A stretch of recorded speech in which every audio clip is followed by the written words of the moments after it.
हिंदी साहित्य सागर चैनल में आप सभी का स्वागत है। मेरा नाम जंगीर सिंह है।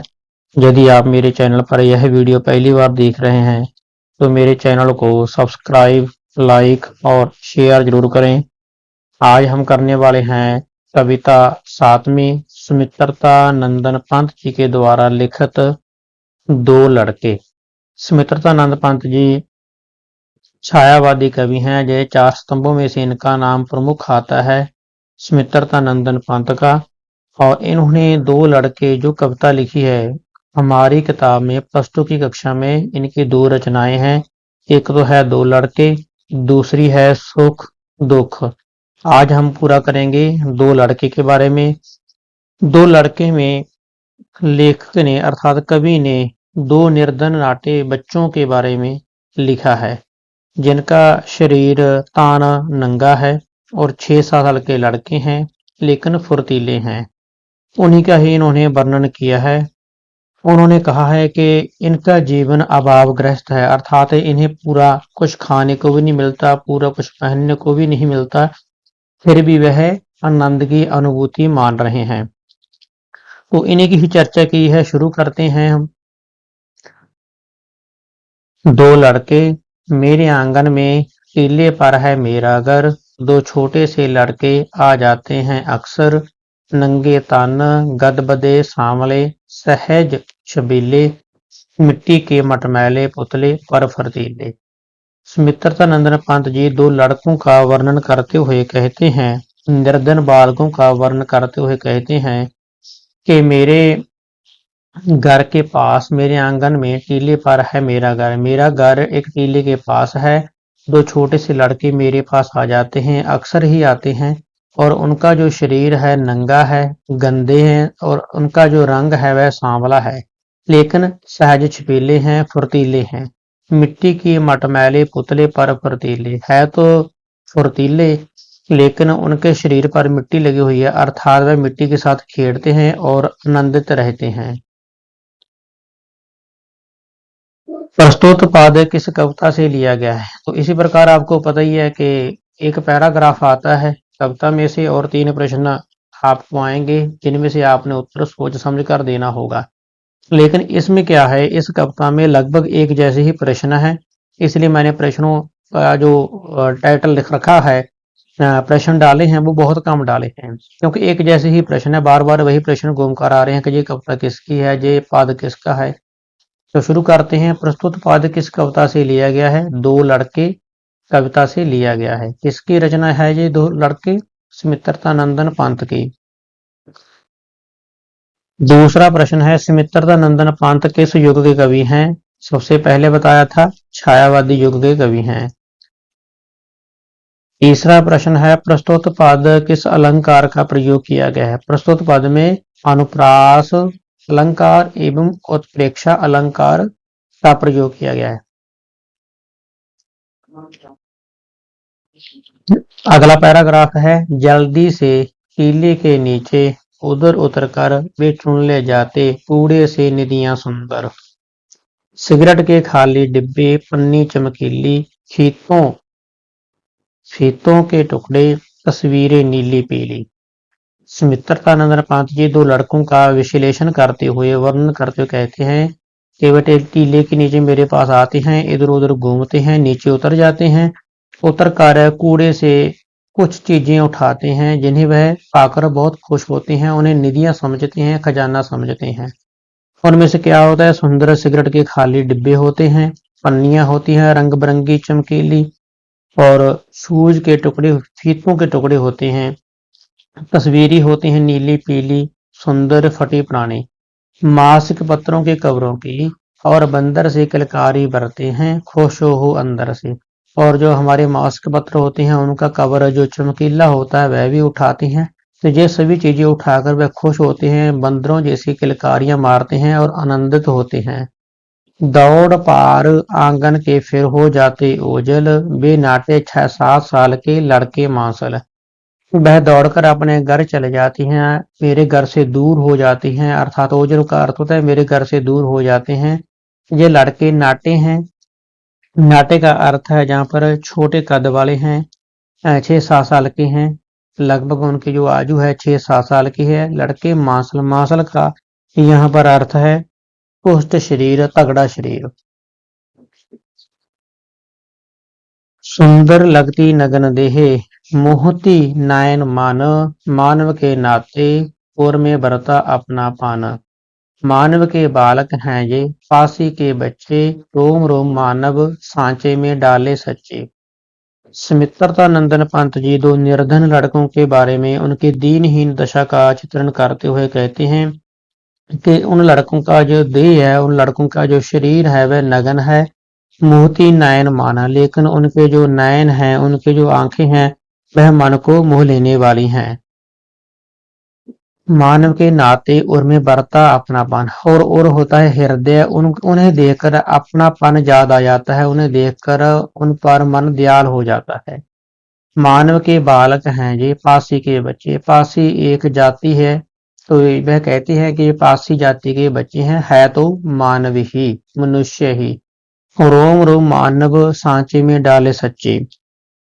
तो कवि जी कहते हैं कि उनका जो रोम रोम है मनुष्य के सच्चे ढांचे सांचे में डला हुआ है, अर्थात वह सच्चे मनुष्य हैं। आश्रित मांस के इन जीवों का ही यह यज्ञ, आत्मा का अधिवास ना यह, वह सूक्ष्म अनश्वर। न्योछावार है आत्मा, नश्वर रकत मांस पर, जग का अधिकारी है वह जो दुर्बल तर। पंत जी कहते हैं, मानवतावादी अपना दृष्टिकोण व्यक्त करते हुए कहते हैं कि यह संसार हाड़ मांस के प्राणियों का ही है, आसेथ मांस के इन जीवों का ही यह घर। तो यह पूरी दुनिया हाड़ और मांस की है, अर्थात इसमें आत्मा नहीं है। आत्मा का अर्थ है कि आत्मा बहुत ज्यादा सूक्ष्म होती है, सूक्ष्म कहीं पर भी रह सकता है, अर्थात उसे ऐसा नहीं है कि धरती पर ही रह सकती है। तो यहाँ पर धरती पर जो जीव रहते हैं वो सिर्फ हाड़ और मांस के बने हुए हैं। आत्मा का अधिवास ना है, ये है वह सूक्ष्म अनश्वर। आत्मा तो अनश्वर है, अर्थात खत्म नहीं होती, इसलिए उसका यह घर नहीं है, हाड़ मांस का ही यह पूरी दुनिया विश्व घर है जो समाप्त हो जाता है।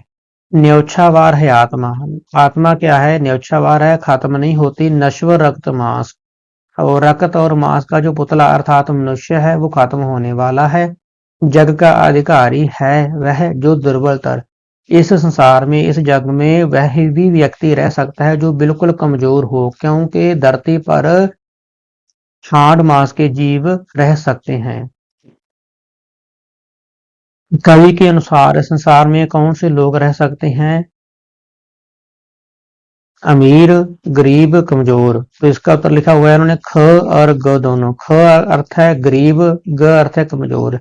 अर्थात इस संसार में गरीब व्यक्ति भी रह सकते हैं, कमजोर भी रह सकते हैं। अर्थात इसका कहने का मतलब है कि हाड़ मांस से बने हुए व्यक्ति सब इस संसार में रह सकते हैं।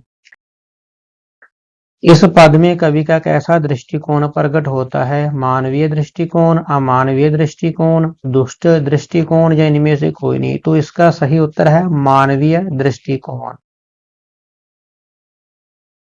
इस पद में कौन सा अलंकार है? यमक अलंकार, श्लेष अलंकार, उपमा अलंकार या अनुप्रास? तो इसका सही उत्तर आ जाएगा अनुप्रास अलंकार। 5वां पैराग्राफ है, बहन बाढ़ उल्का जंजा की, भीषण भू पर, कैसे रह सकता है कोमल मनोज कलेवर। निष्ठुर है जड़ प्रकृति, सहज बुंगुर जीवत जाना, मानव को चाहिए जहां मनोजोचित साधन।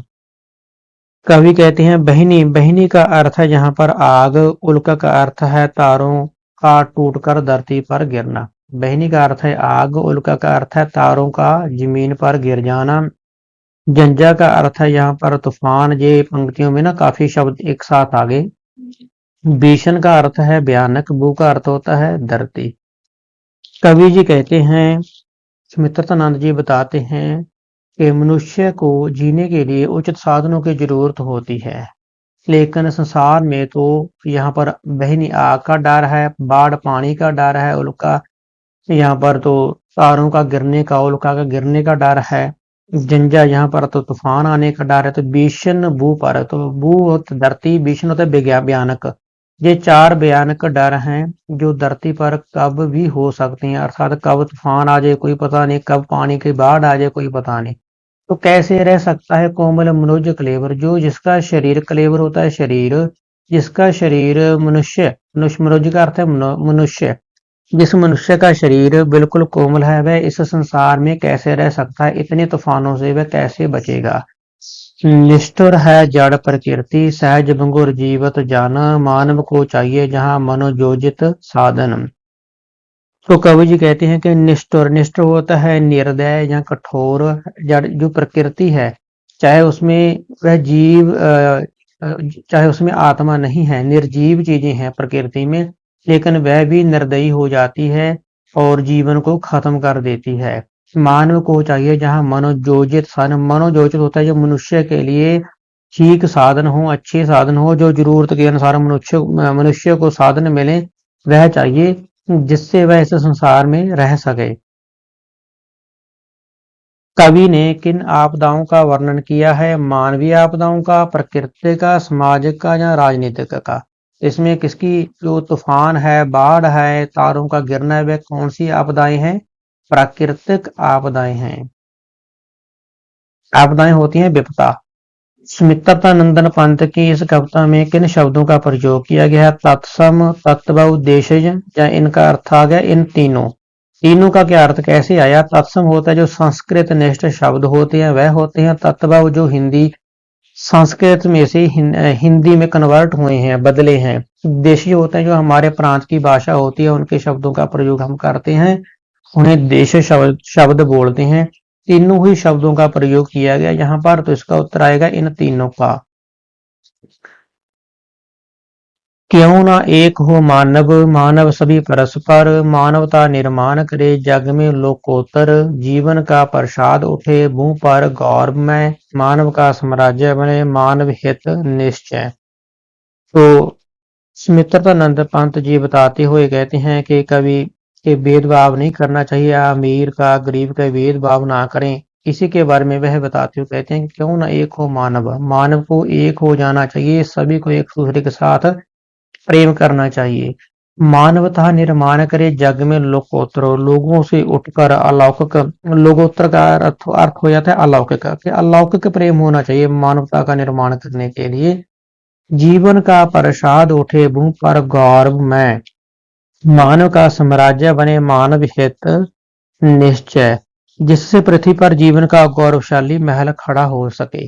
ऐसा हमें प्रेम करना चाहिए कि जिस पर भू होता है धरती पृथ्वी पर अच्छा जीवन खड़ा हो सके, जिसे हमें पाकर खुशी मिल सके। एक ऐसा साम्राज्य बने जो मनुष्य की भलाई के लिए काम करे, मानव का साम्राज्य बने मानव हित निश्चय, अर्थात ऐसा कोई साम्राज्य बने जिससे मनुष्य की भलाई हो सके। इस पद में कवि ने क्या इच्छा व्यक्त की है, समता के भाव की। समता होता है बराबर के भाव की, कि हम एक हो जाएं, परस्पर प्रेम करें। जीवन की क्षण दूली रह सके जहाँ सुरक्षित, रक्त मांस की इच्छाएं जन की हो पूरित, मनुज प्रेम से जहाँ रह सके मानव ईश्वर। और कौन सा स्वर्ग चाहिए तुझे धरा पर, धरा होती है धरती।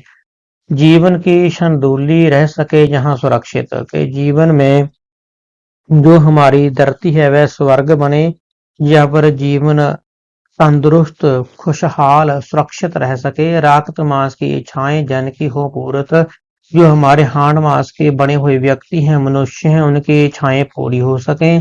मनुज प्रेम से जहाँ रह सके मानवेश्वर, तो हरेक प्रत्येक व्यक्ति जहाँ पर प्रेम से रहे और ईश्वर उनकी सभी इच्छाएं पूरी करे।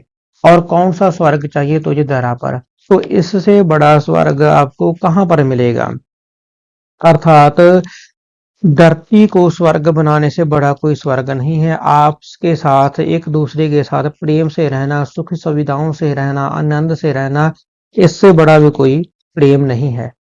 तो लेखक ने यहाँ पर अपनी व्यक्त बात करते हुए, एक विस्तार पूर्वक बात करते हुए बताया है कि सबसे बड़ा स्वर्ग धरती का वही है, एक दूसरे के साथ प्रेम से रहना। कवि किसकी इच्छाएं पूरी करने की कामना करता है? मनुष्य की, क्योंकि मनुष्य ही इच्छा रख सकता है। कवि के अनुसार पृथ्वी कैसे, यहाँ पर कहने नहीं, कैसे स्वर्ग बन जाती है? मनुष्य प्रतिस्पर्धा से प्रतिस्पर्धा होती है, कंपटीशन। मनुष्य के परस्पर प्रेम से, मानव को महान बनाने से, प्रकृति की पूजा से। तो इसका सही उत्तर आएगा कि मनुष्य के परस्पर प्रेम से, क्योंकि स्वर्ग धरती तब बनती है जब हमें किसी चीज की कोई कमी ना हो, हम हमेशा आनंद में रहें, हमारा मन हमेशा उल्लास में रहे, हमारे हृदय हमेशा आनंदित रहे। रक्त मांस की इच्छाएं जन की हो पूर्त से क्या भाव है? उनका भाव है भौतिक आवश्यकताएं, जो हमारे शरीर को, हमारे हाड़ मांस वाले शरीर को जिन वस्तुओं की जरूरत है वह वस्तुएं हमें प्राप्त हो तो हमारी इच्छाएं पूरी हो सकती हैं। तो इसका अर्थ हो गया भौतिक आवश्यकताएं। मांसाहारी तो फिर अलग चीज होगी, मांस से संबंधित हो गया, रक्त मांस से बने सभी प्राणियों से, ये भी गलत हो गया। उपरोक्त कोई नहीं, ये भी गलत है। तो इसका सही उत्तर था भौतिक आवश्यकताएं। आज के लिए इतना ही। कल हम करेंगे सुख और दुख, उस कविता के बारे में कि कवि जी ने सुख और दुख में क्या बताने की कोशिश की है। आज के लिए इतना ही। आपका बहुत बहुत आभार, धन्यवाद।